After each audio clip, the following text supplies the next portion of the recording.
మహబూబ్నగర్ జిల్లా మక్తల్ మండలంలోని చిట్టాల్ గ్రామ శివారు నిర్మానుష్య ప్రాంతంలో కోడి పందాలు ఆడుతున్న 21 మందిని అరెస్టు చేశారు మక్తల్ పోలీసులు. సంఘటన స్థలం నుండి 15 కోళ్లు, 24 బైకులు, 18,800 రూపాయల నగదు, 22 సెల్ ఫోన్లను స్వాధీనం చేసుకున్నారు. స్థానిక ప్రాంతాల వారే కోడి పందాలు నిర్వహిస్తున్నారన్న పక్కా సమాచారం అందుకున్న పోలీసులు దాడి చేసి వీరందరినీ అదుపులోకి తీసుకోవడం జరిగింది.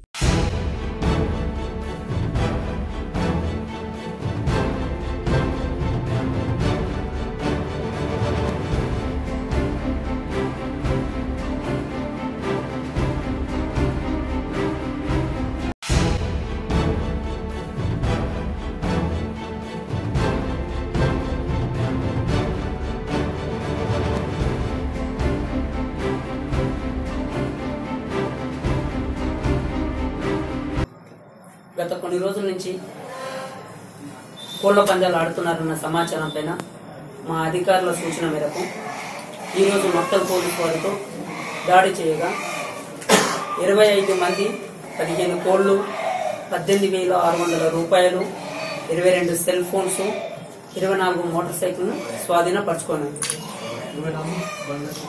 ఎవరైనా దయచేసి ఇట్లాంటి గేమింగ్ యాక్ట్ ఆడుతున్నట్టు ఏదైనా సమాచారం ఉంటే సంబంధిత పోలీసు వారికి తెలియపరచాలని కోరుతున్నాను. ఆట ఆడిస్తున్నారు చిట్యాలకు సంబంధించిన వాళ్ళు, వారిపైన కూడా కేసు నమోదు చేస్తున్నారు.